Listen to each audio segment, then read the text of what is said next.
അതിരപ്പിള്ളിയിൽ ജനവാസ മേഖലയിൽ കാട്ടാന ഇറങ്ങി. വെള്ളപ്പാറയിൽ ഇറങ്ങിയ കാട്ടാനക്കൂട്ടം വ്യാപകമായി കൃഷി നശിപ്പിച്ചു. ഫെൻസിംഗ് നിർമ്മാണം നടന്നെങ്കിലും 100 മീറ്റർ നിർമ്മാണം നടത്താതെ മേഖലയിൽ ഒഴിവാക്കിയിരുന്നു. ഈ ഭാഗത്തുകൂടിയാണ് 4 മാസത്തോളമായി കാട്ടാന ജനവാസ മേഖലയിലേക്ക് ഇറങ്ങുന്നത്. സനു കെ സജീവ് ചേരുന്നു. സനു, അതിരപ്പള്ളി ജനവാസ മേഖലയിൽ വീണ്ടും കാട്ടാനക്കൂട്ടം ഇറങ്ങിയിരിക്കുകയാണ്. ഫെൻസിംഗ് നിർമ്മാണം നടക്കുന്നുണ്ടെങ്കിലും ഏകദേശം 100 മീറ്റർ ചുറ്റളവിൽ ഈ നിർമ്മാണം നടത്താതെ ഇട്ടിരിക്കുകയായിരുന്നു. അതുവഴിയാണ് സ്ഥിരമായി കാട്ടാനക്കൂട്ടം പുറത്തേക്ക് വരുന്നത് എന്നാണോ മനസ്സിലാക്കാൻ കഴിയുന്നത്?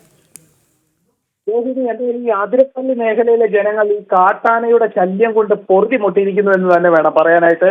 അതായത് കാട്ടാന ഇറങ്ങാത്ത ദിവസമില്ല എന്നാണ് ഈ നാട്ടുകാർ പറയുന്നത്. അതായത് അത്രയ്ക്കും വലിയൊരു ബുദ്ധിമുട്ടിലാണ് ഈ കാട് വിട്ടിറങ്ങിയ നാട്ടിലേക്ക് ഇറങ്ങി വരുന്ന ആനകളെ കൊണ്ട് അല്ലെ ആനക്കൂട്ടങ്ങളെ കൊണ്ട് അവിടുത്തെ ജനങ്ങള് മലയോര കർഷകരടക്കം വലിയ ദുരിതമാണ് അനുഭവിക്കുന്നത്. ആ ദുരിതത്തിന്റെ ഏറ്റവും അവസാനത്തെ കണ്ണിയായി വെള്ളപ്പാറയിൽ ഇറങ്ങിയ കാട്ടാനക്കൂട്ടം മാറിയിരിക്കുന്നു. അവിടെ വ്യാപകമായിട്ട് കൃഷി നശിപ്പിച്ചിട്ടുണ്ട്. കരകൃഷി പൂർണ്ണമായിട്ടും നശിപ്പിച്ചു എന്നാണ് മനസ്സിലാക്കാൻ സാധിക്കുന്നത്. അതായത് ഓണവിപണിയൊക്കെ ലക്ഷ്യം വെച്ച് നട്ടിരുന്ന ഈ വാഴകൃഷി അടക്കം വ്യാപകമായിട്ട് കാട്ടാനക്കൂട്ടം പിഴുതെറിഞ്ഞിട്ടുണ്ട്, നശിപ്പിക്കപ്പെട്ടിട്ടുണ്ട് എന്നാണ് പറഞ്ഞിട്ടുള്ളത്. അതേപോലെ തന്നെ ഫെൻസിംഗ് നിർമ്മാണം ഈ പ്രദേശത്തൊക്കെ ഉണ്ട്.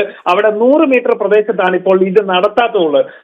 ആ പ്രദേശം, അതായത് ഈ നിർമ്മാണം നടത്താതെ ഒഴിച്ചിട്ടിരിക്കുന്ന ഈ 100 മീറ്റർ പ്രദേശത്ത് കൂടിയാണ് ഈ കാട്ടാനക്കൂട്ടം കഴിഞ്ഞ 4-5 മാസമായിട്ട് പതിവായിട്ട് ഈ ജനവാസ മേഖലയിലേക്ക് എത്തിക്കൊണ്ടിരിക്കുന്നത്. ഒപ്പം തന്നെ മുൻപൊക്കെ ഒറ്റയാനായിരുന്നു ഇറങ്ങുന്നതെങ്കിൽ ഇപ്പൊ അങ്ങനെയല്ല. 30-ലധികം ആനകൾ അല്ലെ 40ഓളം ആനകളൊക്കെ കൂട്ടമായിട്ട് ഇങ്ങനെ ജനവാസ മേഖലയിലേക്ക് ഇറങ്ങുന്നു. ഒരു ഭാഗത്ത് നിന്ന് തുരത്തി വിടുമ്പോൾ മറുഭാഗത്തൂടെ വീടുകളുടെ സമീപത്തേക്ക് കൂടി എത്തുന്ന സാഹചര്യം ഉണ്ടെന്നാണ് നാട്ടുകാർ പറയുന്നത്. ശരി, സാനു കെ സജീവാണ് വിവരങ്ങൾ നൽകിയത്.